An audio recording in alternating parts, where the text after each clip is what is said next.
Hi, I'm Bob Knote, and on this episode of the Camp Chaos Chronicles, it's time for Mail Call.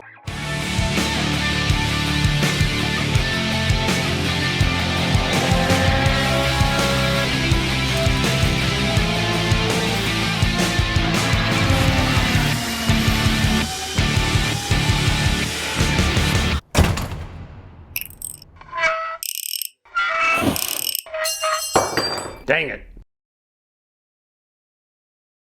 Now, in a couple of YouTube channels that I subscribe to, there's a section called Mail Call, where they go through the mail that they receive from fans and packages and gifts and whatever comes in the mail. It's kind of an interesting box opening sometimes to see what's in the boxes. The problem is that these two places, these two YouTube channels actually call it Mail Call. And if you can think of a better name for it, that I'm not steal somebody else's idea, leave something in the comments down below. Now what I've got here is two packages that I've received. This one about a year ago. Never got around to it. This year has been crazy. Would have been pretty good if I hadn't decided to do a restoration on a Jaguar XJS. That kind of bottled things up a little bit, time-wise. So what this is a package full of parts that he had in his garage that he was going to get rid of, and rather than scrapping them, he sent them to me. This one is a package from Switzerland, a young man who is making fuel injection harnesses for the Jaguar XJS with 3D printed parts.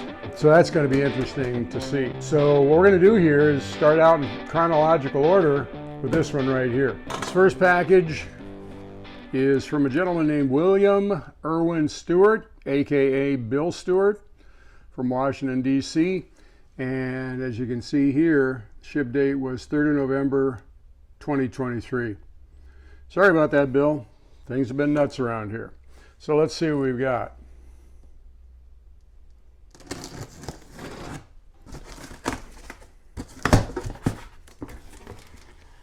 Ooh, looky here.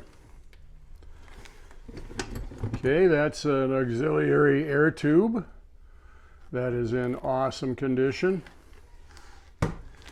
Oh, a Lucas ECU. Wow. Another tube that I'm not familiar with. If anybody recognizes this, leave a comment. We got a coil.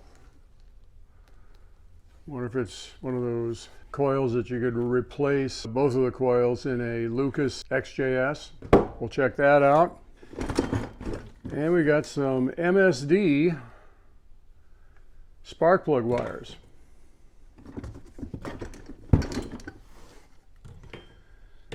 One, two, three, 4, 5, 6, 7, 8. I think we're 2/3 of the way there. This stuff is easy to make up. But those are good wires. MSD stuff is good stuff. The thing about these things is that they're getting hard to find, and I don't know that you can actually find these new. This stuff is worth hanging on to.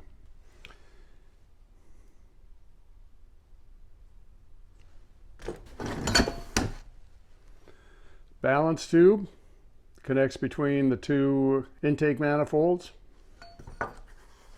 Oh, and there's its twin. Another one of those hoses. Looks important, but it's not off of a 5.3 that I'm familiar with. Another auxiliary air valve hose, complete with the one that runs to the distributor, along with the plastic fitting. It's always useful. And a fuel rail. Now this stuff right here, this stuff, if you're overhauling engines, just having stuff like this laying around, the tubes and miscellaneous hoses like those auxiliary air valve hoses are they're not making them anymore, and usually they're in reasonably good shape. So when you're taking your engine apart, don't take a knife and cut those hoses in order to get the engine apart a little more quickly. Bad idea. Miscellaneous steel line.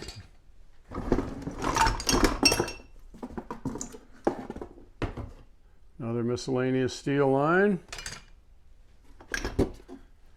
Another one of those steel lines. Intake manifold fitting. There we go. Fuel injector. Fuel injector, fuel injector. 5.3 throttle body. A rebuildable, I'm sure, auxiliary air valve.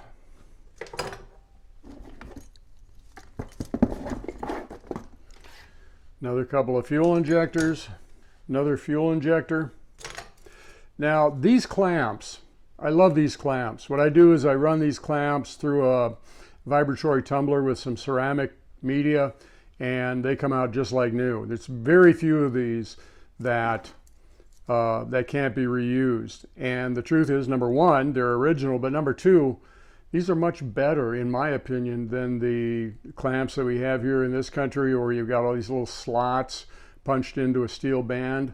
Those bend so easily as you tighten them. These, I have yet to have one of these be able to slip on the rack there. I've got a couple of drawers full, actually 4 drawers full of these things.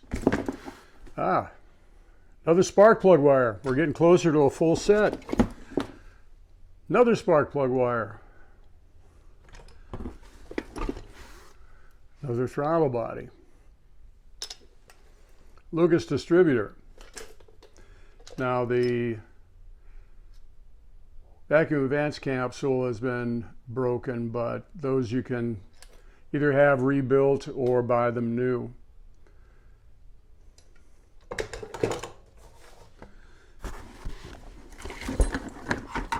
Getting to the bottom of the box here.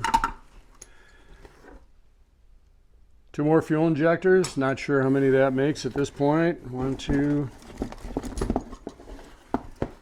3 more fuel injectors. I think we've got more than a quorum here. A Lucas amplifier. Minus a bit of stuff, but it's always good to have these laying around for parts. There's that wire that goes to that Lucas ignition amplifier box. That's a good find. Rest of this stuff is just odds and ends, time and effort and trouble to market this stuff and try to sell it.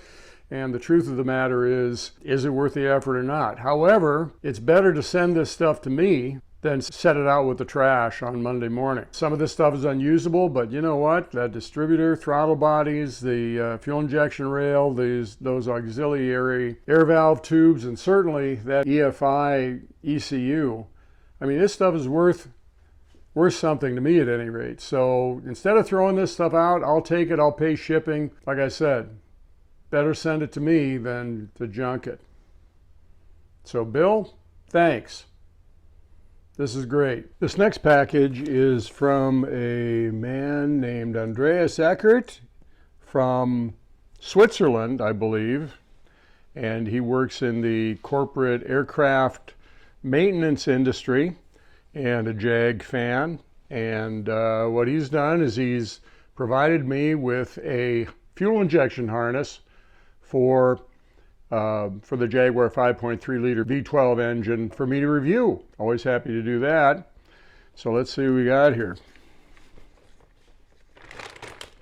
Sure, do this one-handed.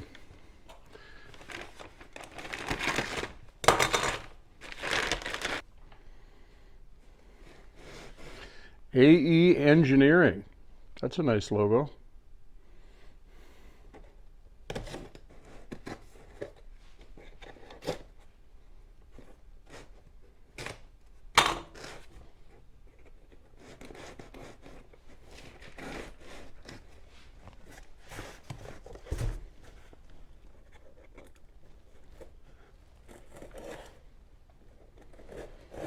Need a new blade.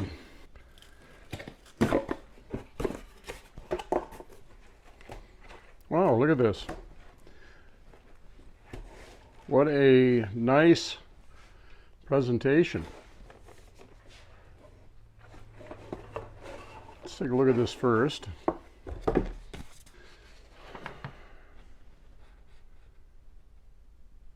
So this is what he proposes to.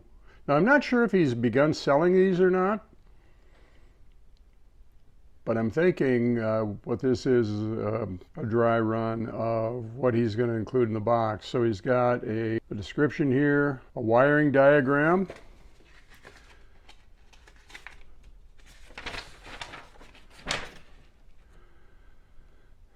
very nice. If you ever need to do troubleshooting on your electrical system for your EFI. And there's the harness itself. This all looks really nice. High class. I'm going to put the camera down and pull this thing out of the bag. So all this is 3D printed. I don't believe, no, the actual connectors to the fuel injectors are not 3D printed. If they are, pretty dang good. So I think this stuff is what you can buy online. This I like.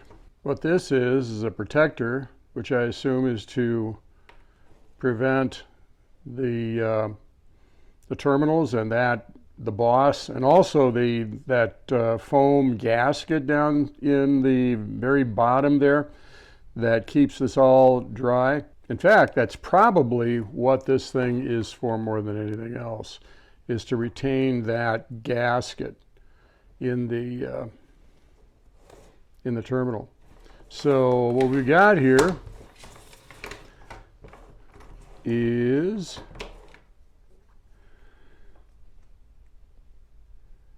okay, shrink tube around the two wires. We come down here, we've got more shrink tube.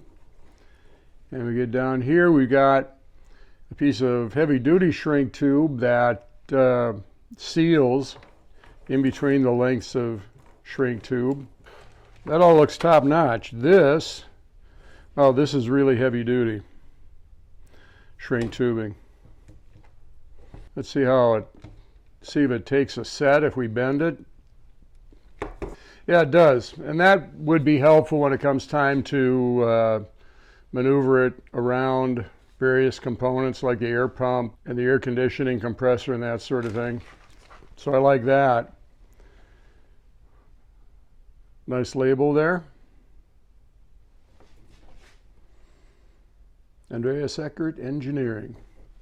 And in the end here we've got this, which again is intended to protect all of this stuff. This is very nice. You know, initially I was concerned that a 3D printed plastic connector on the end here might have some durability issues. You know, over time these get locked together, you know, this connection right here, and you have to twist and turn this stuff around in order to get it apart. But I tell you what, this feels really good. It feels really hefty. So assuming this thing works when I put it on the engine, which is what I intend to do next week, once I get back from picking up a car in Colorado, we'll see how this works. And you know, that's kind of the easy part, getting the circuitry right. And if we look at this, if you're familiar with this at all, you can see that that's right. As long as that is that, it should work great. Oh, we have something else in the bag here, which is a large piece of, oh, I bet you I know what this is. My assumption is that this, again, trying to do this with one hand, this goes around this connection and shrinks and seals it. I'm sure if I took the time to read the directions over there, that's probably what it would be. So I'm really impressed. I was thinking about building harnesses myself and putting them on my website, but you know what? This is really impressive. If the price is right on this stuff, if I can make a little money with this, I'd much rather do something like this than build them myself. I think these can be had from S&G Barrett for $450 to $500. I don't know the price off the top of my head right now. So if we can get it somewhere in that ballpark, I would say that this is a superior part. Nice. Good job, Andreas. We'll see what this does on an engine. So that's it for this edition of Mail Call. Bill and Andreas, appreciate your generosity, and Andreas, I appreciate you reaching out to me and let me review this harness for you. This is a really nice piece of kit. Now there's more stuff coming in, and some of it's pretty special. So if you like these videos, you like this Mail Call thing, like, subscribe, and maybe leave some comments down below so we can know what we can do better. And we'll see you the next time on Camp Chaos Chronicles Mail Call.